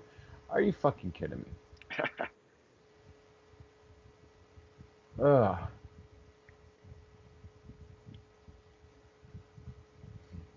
I'm gonna go with Carolina just on the Jacoby Brissett is Okay, average. that's fine. I'm going Cleveland. So we have some continuing action, and I like that. I think even with Brissett, it's a stacked team. Could Baker get some revenge? Maybe, because yeah, he's going to be on point going into this.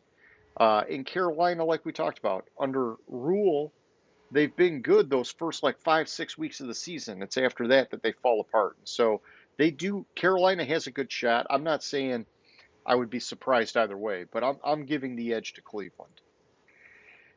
Next up, James, we got Baltimore at the New York Jets.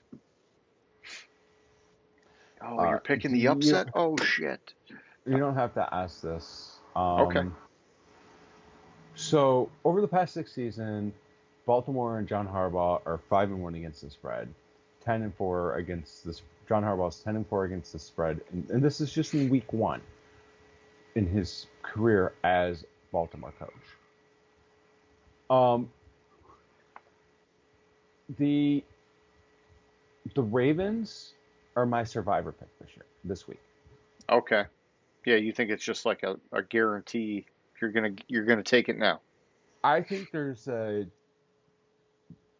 you have a 90% win probability almost all year on whoever's playing the Jets to win. That's a safe bet. That's a safe bet. Okay, yeah, I can't go crazy here. I'm taking the Ravens with you. You're talking a top tier team versus a bottom tier team. It doesn't matter that it's on the road for the Ravens. They are just that much better. They're going to win. Even if they had their backup quarterback, they would win that game. And so, yeah, Baltimore all the way. Next up, James, we've got Indianapolis at Houston. Another divisional matchup. All right. Last year, this can't be fucking right, but it is. In the 2 games last year, the Colts outscored Houston 62-3. Oh, shit. Put the hurt on them. And the Colts got better at the quarterback position. Yep.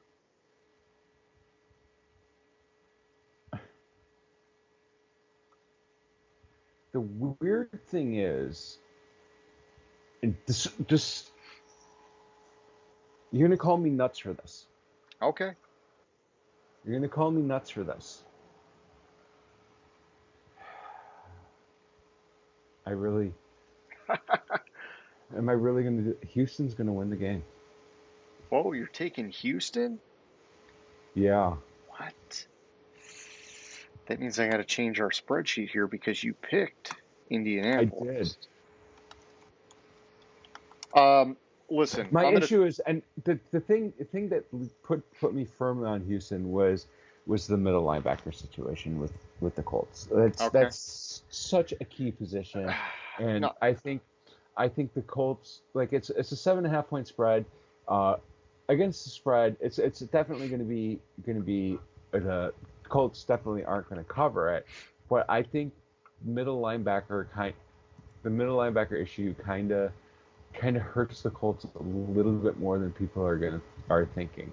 Listen, I'm taking Indy. I'm just throwing that out there, but I see a lot of the positives for Houston.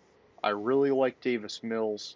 He has been, in my opinion, like almost a version of Kirk Cousins. He came out, everybody thought career backup with maybe some upside, and he like immediately showed that upside.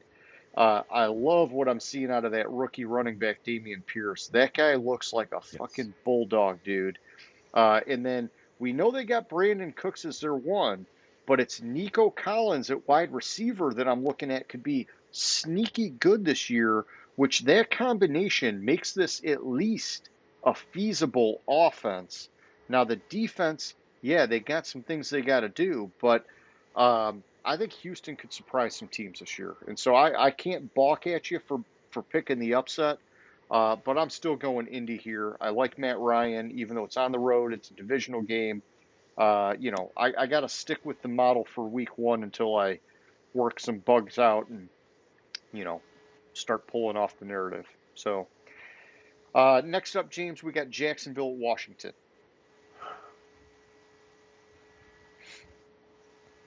On one hand, I think Washington is the better team. I just think Jacksonville is coming out to prove that Urban Meyer was the problem last year. I think Trevor Lawrence. I almost called him Trey Lance. Trevor Lawrence is going to take quite a number of steps forward over last year, and Jacksonville's going to win the game. Let me see if I had an interesting stat for the game real quick. Sure. I don't think I did. I think this was kind of like, oh, Yeah. And I mean, even while you're looking, I'll just tell you, I'm going the other way. I'm taking Washington. Um, I think it's like bringing in Wentz maybe puts them just a little bit ahead in their overall team development. But I wouldn't be surprised either way in this game. I just like Washington. It's at home, week 1. And I'm giving them just the edge here.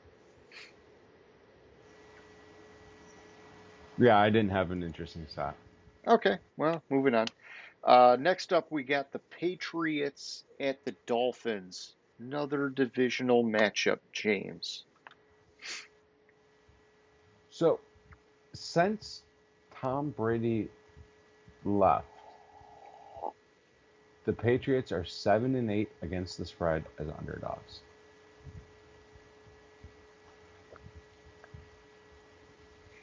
On top of that, Tyreek Hill starts, fantasy-wise, starts out the year phenomenal. Okay. Last season, his top 2 games were in the first month this season. He scored, and the year before he scored in each of the first 4 games of the season.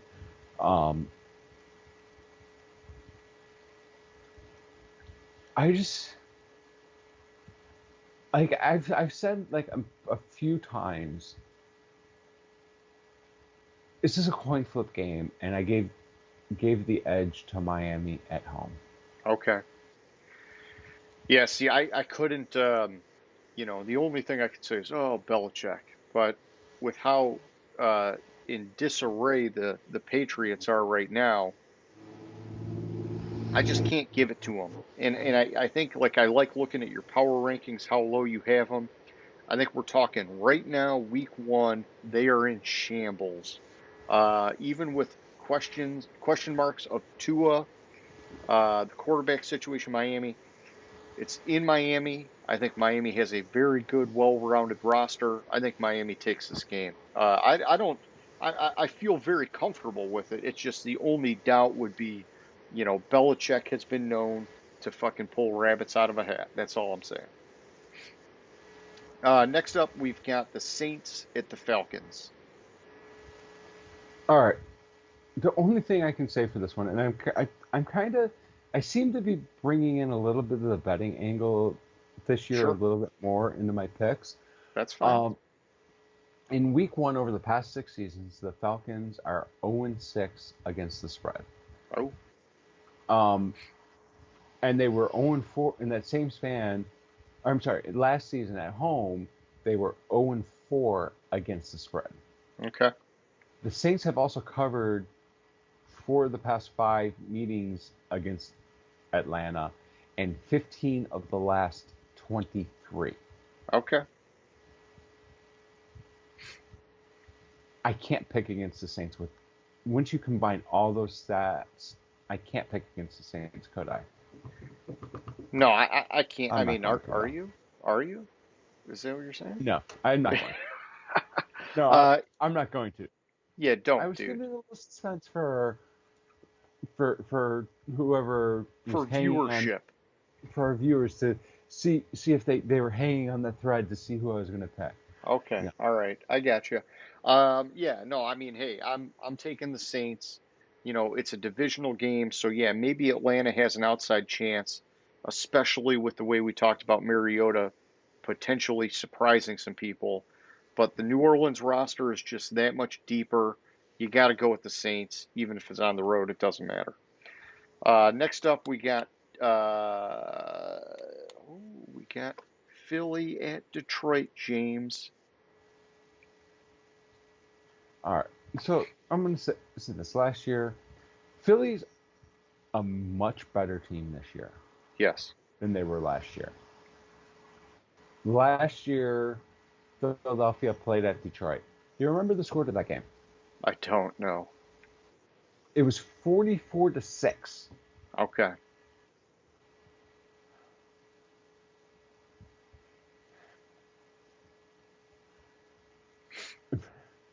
So you think it flips 44-6 the other way? I think it's a closer game. I think the Lions are going to come out with something to prove.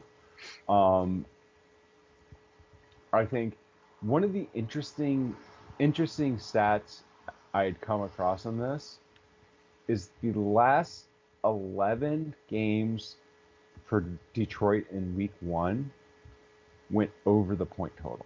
Okay. So the over under was 49. So you're looking at probably 50 points scored in this game at minimum. Yeah, I mean, I think Detroit's all offense. You know, Hutchinson can help on the defense, but they're going to be all offense. And then Yeah. Philly, I'm picking the Lions. okay. I'm going Philly here. I'm going the other way. I think both these teams are coming in with a lot of momentum, and I think it's going to work just in Philly's favor in terms of the trenches. We talked about that offensive line, that defensive line. I think if Detroit was playing a different team, that momentum going into week one could probably carry them. The problem is Philly has so much hype on their own, it's just going to like mute it out. And so, I want Detroit, but the model pretty clearly favors Philly. So I'm going Philly for this one. Next up, we got Pittsburgh at Cincinnati. This is an interesting game. I think we talk about Cincinnati's revamped Yep. offensive line, and that's what's going to be to watch out for. If they gel together and they can, hold T.J. Watt or any of the other T.J. Watt, Miles Jack, or anyone that Pittsburgh defense back, I think that Cincinnati will thrive in this game. The interesting betting angle I found on this game was that Steelers road games since 2015 are similar to, in fact, identical to the current record of the defending Super Bowl champs in week one the following season against to the under 38, 17, and 1. So 38 of the last 56 road games for Pittsburgh have gone under. Okay. But I'm on Cincy. Yeah, I'm with you. I'm taking Cincy here. The only thing I could really say about this game is that it would be a pretty good statement for Pittsburgh and Mike Tomlin if they could pull off the win. I just don't see it happening. Maybe if they, when they play again later in the year, Pittsburgh has a better chance. It'll be at home. They'll have like the quarterback situation a little bit more stabilized by then. I could see them having a little bit of that Tomlin magic on the team, but not here in week one. I just don't see it happening. Next up, James, we've got the 49ers at the Bears. So last year, as home underdogs, the Bears were 0-5 against the spread. Overall, last season, they were 3-10 against the spread as underdogs. The question is what 3 games were they favored last year? But that's neither there. And the Bears walk into, is it still Soldier Field, or have they moved yet? No, no, it's still Soldier Field. And beat the shit out of the Bears. Probably like you're looking at 34-14, even with Trey Lance. Even with Trey Lance. Okay. Because because it'll be all running touchdowns, right? No. I think that defense could score 2 or 3 touchdowns in this game. Oh yeah, so it's just maybe a couple running touchdowns, a couple defensive touchdowns. Trey Lance just has to fucking ride it out, and no, I think this one's obvious. You got to take the 49ers here. I mean, oh my gosh, the Bears offense. Not their offense. It's because they do have David Montgomery. They got Justin Fields, and I do like Darnell Mooney. But they don't know how to use them. They haven't proved they know how to use them yet. I know it's a new coaching staff. I do like Cole Kmet, but no, their offensive line is garbage. Their defense, pretty much every level, looks like garbage right now. You got to go 49ers. It's that easy. Okay, next up we got the Packers at the Vikings. I mean, on paper, this one at least is a little bit fun when you look at, oh, Green Bay lost Devontae Adams. Minnesota, they're going to be maybe passing more and, whatever. But tell me what you think here, man. This was a hard game to pick because it seems like early in the season the Packers seemed to lose focus a little bit and get picked off last year. Last year, wasn't it like, didn't they lose like 35-3 to Tampa Bay They did. Yeah, it in was like a week really four, just week five? embarrassing start. Yeah. And so every that's kind of looking at it, it's like Minnesota, Green Bay's primed to be picked off in this game. Yeah. One interesting thing I found, and I don't know who the hell tracks shit like this, but since 2020, against NFC North teams, Rodgers has thrown 38 touchdowns, 0 interceptions. It's impressive. And then, but then you account for the fact that Lazard is probably out for the game. Yep, I saw that. And it's just like, and it's 15-10, and Rodgers is 15-10. Like, I have trouble going anywhere definitive on this game. Yeah. I think I'm Minnesota could give them a run for the money, but exactly. I think Green Bay ultimately gets them. Yeah, that's where I'm going with the game. I was trying to feel it out in my head if I was feeling a switch. The more I talked about it, but I can't, like, I could see, I wouldn't be surprised if Minnesota won the game, but I can't Yeah. pick to win the game. No, I agree because it's in Minnesota. It's a divisional game. Offensively, Minnesota could keep up or maybe even do better right now. But I think Green Bay's defense is a step ahead of Minnesota's. We need to see Minnesota's players gel and show that the moves that they've made are going to pay off. And even then, Green Bay's probably still ahead of them defensively. It's just a matter of, is Rodgers going to make some new unknown guy some stud wide receiver, which obviously he's got a great track record at doing. So, yeah, but I'm taking Green Bay here. Next up, James, we got Kansas City at Arizona. So I know you're going to say, but James, you're down on Kansas City this year. And it's on the Andy, road. Kansas City in the last 7 years is 7-0 week 1. Okay. I don't see that trend changing this year. I just, especially with the potential of J.J. Watt being out, Yeah. Patrick Mahomes is going to come into this game with the, oh, you think I can't do it with this receiving core? Fuck you. Yeah, And chip on the shoulder. put it this way, I picked up Sky Moore in fantasy this week, and I'm Yeah. considering starting him this week because I think he's primed for a phenomenal game because nobody knows what they have. I mean, I'll tell you this, like one of the only areas that I have Arizona as a group being better than Kansas City is in the secondary. But I think, I take Kansas City with you. I mean, like, I told you I did a little heat map. Kansas City's green in all but 2 categories on my heat map. And so, but even with that, I actually still have it. It's a pretty close margin, which I think is a combination of Tyreek Hill gone and this game being on the road for Kansas City. But still, I just don't trust Arizona. You gotta trust Andy Reid and Patrick Mahomes more than you do Kyler Murray and Cliff Kingsbury. That's all I'm saying. Mm-hmm. Okay, so up next we've got the Chargers, the Raiders at the Chargers. James, big, knock you out of the playoffs kind of rematch here. So It's funny that you started saying it was the Chargers at the Raiders.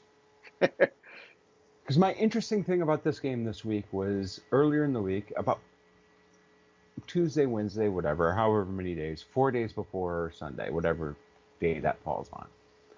I don't remember the exact date. The Raiders, Instagram, Snapchat, I don't know, one of those Social media millennial social BS. media accounts, yeah, posted 4 days until our home opener. They're playing at the Chargers.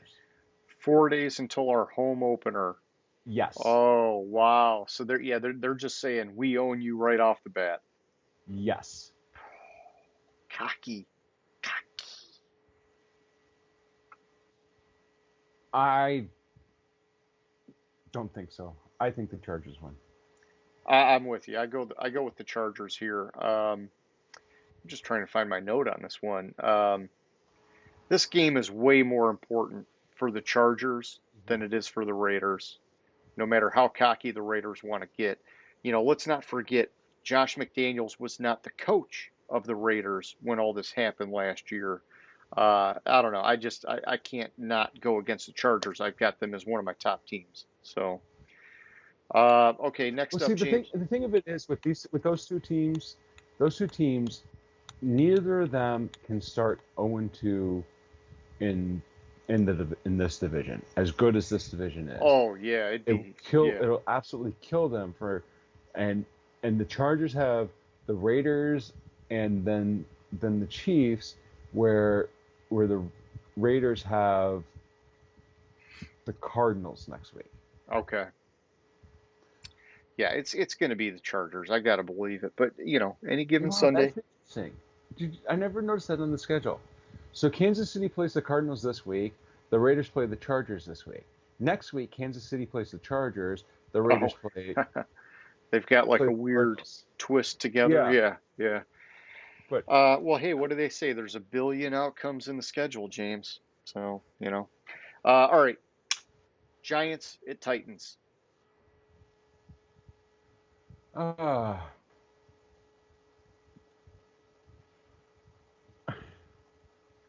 I don't know why you're even the hesitating. I Giants. go The, Mike no, Vrabel. I'm I not go Derrick hesitating. Henry. I go no way. Tennessee might be bad this year, but they're not going to be that bad. So the Giants, the last 5 years, are 0-5 straight up and against the spread in week one. Okay. 0-6 against the spread in their past 6 games as an underdog. Okay. Tennessee. Thank you. Next up, oh, you didn't even put in the full name, James. The Tampa Bay Bucks at the Dallas When I was Cowboys. typing it out, because I was doing it from my phone, so I was seeing the helmets. Hey, I it's all right. You know what? You put together the spreadsheet. Thank you. I appreciate that. Yeah, I'm just, you poked at me earlier. I'm poking back at you. Tampa Bay Buccaneers at the Dallas Cowboys. Who do you like? well, I was continuing to poke myself. It's because when I was looking at it, I couldn't remember how to spell Buccaneer, I so got you. I just put Bucks. Okay. Okay, this game, this is the weirdest stat I came across in all my research looking at the games. Yeah. This is the first time in the history of the NFL that a week one matchup featured the two teams that scored the first and second most points the previous regular season. Okay. It's the weirdest stat I came across. And I don't know who the fuck went back and tracked all that, but um,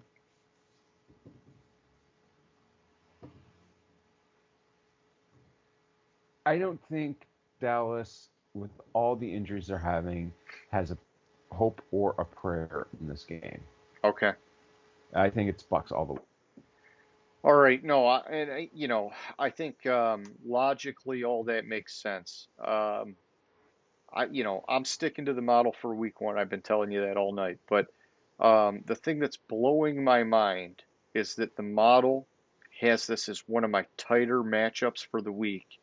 It has this game being decided by 0.84 points, which is obviously less than a point, but it's in Dallas's favor. And, it's kind of like last night, man. My gut and my brain said don't do it, but I trusted the model. I got burned last night. Maybe I'll get burned again, but I'm going to go with Dallas here. Right, wrong, or indifferent. Until I get through this week and I can tweak the model, I'm sticking by it. Last but not least, we've got the Denver Broncos at the Seattle Seahawks. So, a couple things about this game. One, Russell Wilson is 10-3 on Monday Night Football. Yeah, he's good. I really love week one, the last game of week one being Russell Wilson's return to Seattle. I really like that. Yeah. What concerns me, better than Baker at Cleveland. Yes. And that game's not even at Cleveland, it's at Carolina. Oh shit! Okay. All right. Well, yeah. Hey, scratch that. I think so, unless I read it wrong. But anyways, no, I think you're right. You're right. It's at Carolina. Because I thought going in it was at Cleveland like before, and then so anyways, Seattle as home underdogs under Pete Carroll. What do you think their record is? I'll just tell you, home underdogs. There's 24. There's a sample size of 24 games. What do you think their record is as home underdogs? Home underdogs, I'm going to say 18-6. Close. 17-7. And I don't know. Hopefully, it's not affecting. I think you froze. Oh. Yeah, you definitely froze because you just said something and your mouth didn't move at all. Okay. Well, here. So I don't know if it's on my end. It's not that bad of a pose, but. Am I picking my nose?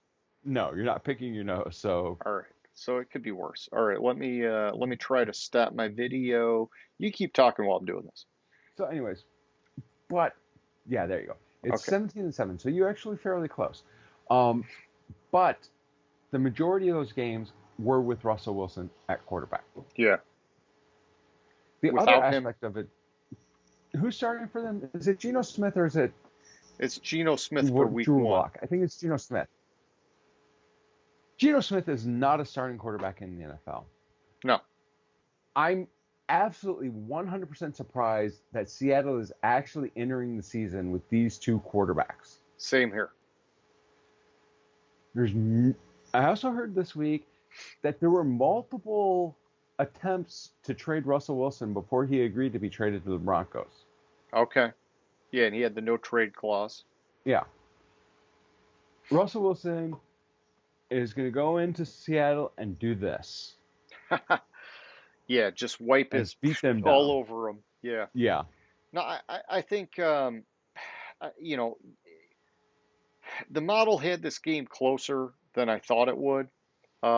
It had Denver winning, and I think it had it closer than I thought it would because they have a rookie head coach, and until he proves himself, he's got a lower rating, which drags the team down. Mm-hmm. Plus, it's on the road, and so I understand why the model did it that way. I'm glad that they still got Denver winning because, man, I would really have hated to have to pick Seattle here. But, for me, I see Seattle as being a team that has two running backs, Rashad Penny and Kenneth Walker. They've got two stud wide receivers, but no one to throw the ball to them. I think that Penny and Walker are each going to get a heavy dose of carrying the football every freaking week. And they're hoping that they'll be effective on the ground so that Geno Smith can roll out and do some play action bullshit and make some splash plays with Metcalf and Lockett. Otherwise, Metcalf and Lockett are going to waste away this year. But But I may have misheard, but I kept hearing you say Walker, Yes, Kenneth Walker. and Walker's out for week 1. I know, but I'm talking about overall for the year. He's coming back from a hernia surgery. I don't think he's going to miss a ton of time. Okay, I was making sure that. Yeah, no, good to clarify it. And hey, I it's just good. want to clarify. Rashad Penny's he's healthy. He's had issues in the past.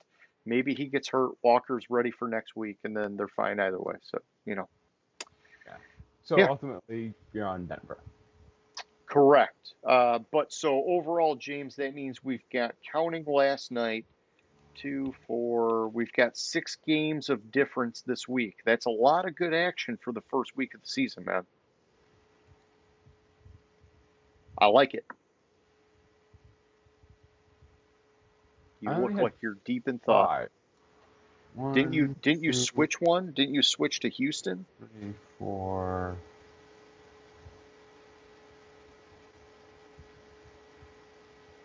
5. So Even with my switch to Houston, here, unless I heard let me go through them. one of your picks wrong. Yeah, I took the Rams, I took Mm-hmm. the Browns, and you had the Panthers. I took the Mm-hmm. Colts, you had the Texans. I took the Washington Commanders, you had the Jaguars. I took the Eagles, you had the Lions, and I took the Cowboys, you had the Bucks. That's the one I kept Okay. overlooking. Okay. Yeah. So yeah, Eagles we and got Lions. 6. That's a lot of good action for the first week, man. Yeah. Especially, I mean, that's what, like 45% of the games?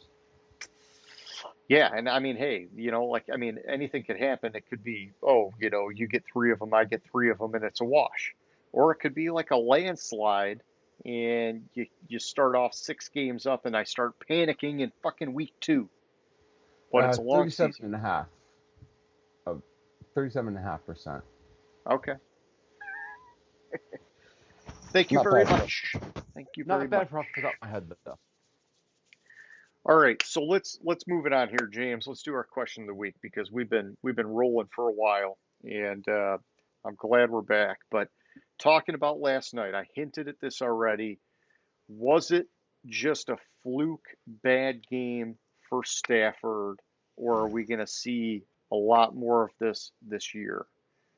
And I'll just give you my opinion. I think it's very hard to say because it's week 1. They played an incredibly good defense. I already made my little comment poking at him about partying too much in the off season. I think that he'll recover, but I do think it's going to be a mixed bag for him. I think he's going to underperform compared to what people are expecting, but it will be deceiving with the stats because just like his entire career, he's going to be one of the top 3 or top 5 passers in terms of overall attempts, which will inflate his numbers. But I would be, I'm thinking he's going to underwhelm from what people are expecting. Okay. This is one of the issues I saw with last night's game is Stafford was too locked in on Cup and Mm-hmm. Higbee. Cup had 15 targets. Higbee had 11 targets. The next closest receiver on the roster in targets was 2. Oh, wait, no. Skip one. Because Ben Skowronek, whoever the fuck that is. Sounds like a fullback, maybe. I don't even know. No, he's a wide receiver, apparently. Okay. That's why I overlooked him. I Yeah. assumed he was like a fullback. Had 6. Then Allen Robinson had 2. Brandon Powell had 1, and Tutu Atwell had 1. Yeah. Henderson had 5 targets. I think that he locked in too much on Cup. them. I think the offense had problems getting into the rhythm. The defense, the Bills' offense. The only thing that stopped the Bills' offense last night was the Bills' offense. Yeah. Ultimately, I think it was a fluke. Okay. I want to hope it was a fluke. I mean, Stafford was still last year as impressive as people say it was, he was like tied for the most interceptions in the league. So Was it that many? I'm pretty Yeah, sure him and Trevor Lawrence were tied with the most picks. I I remember last year differently, but Well, maybe it um, was at one point in the season, and it might have I been either way. one. Oh shit! I just clicked on an app. Quit. Sorry about that. I, I'm gonna challenge you on that one, that he had the most interceptions. Okay. Well, let's just look it up I real don't. quick. Yeah, I'm challenging you on that one, but I'm looking it up. Oh, tied. Trevor Lawrence and Matt Stafford each had 17. Bing, bang, boom. Huh. You know, James, I tell you all the time, I give you the assist, Mm. and what do? You just challenge me. No, I could have been wrong, and I could have been wrong. It was a long time Yeah, ago but by now. that logic, Josh Allen had the third most interceptions last year. Whatever, but he was also a fucking beast.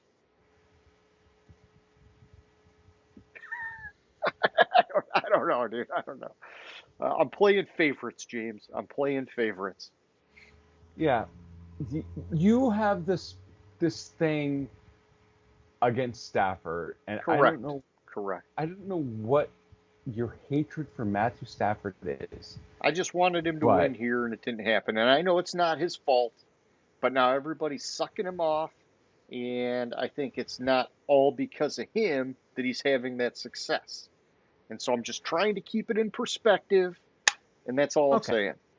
okay. The thing with Stafford is that offensive line clearly had issues. At Yes. one point, I think it was at least four or maybe five of the sacks did not come on blitz packages, Yeah. and All right. Look. almost all the Yeah. sacks, all the times he was sacked the previous year were on were on some sort of blitz package.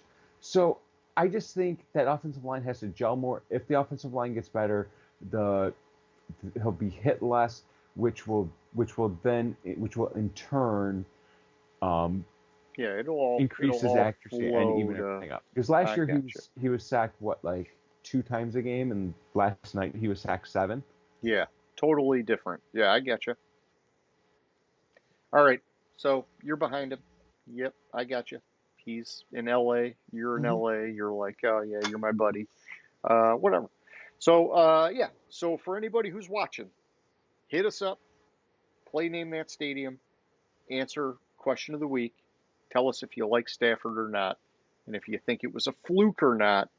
And I don't know, James. Hey, man, I'm glad we're back for week one, even though we're doing this every week. Regardless, it's always fun when you got some live action. And so, how'd you feel about the show? You got any closing thoughts, questions, concerns, comments, any of that shit? I thought it went well. It might be some fine tuning we have to do a little bit, getting off on tangents a little bit more, but I think it's just excitement that football's back, and we'll kind of Yeah, get we'll the get back speed into our pattern. rhythm. Yeah. Yeah, rhythm. No, That's the word I'm looking for. yeah, I mean, I say, hey, we're at like 2 hours and 8 minutes. We were excited. We had a lot to get out there. Yeah, we'll Hmm. get back into our hour and a half, maybe a little bit more.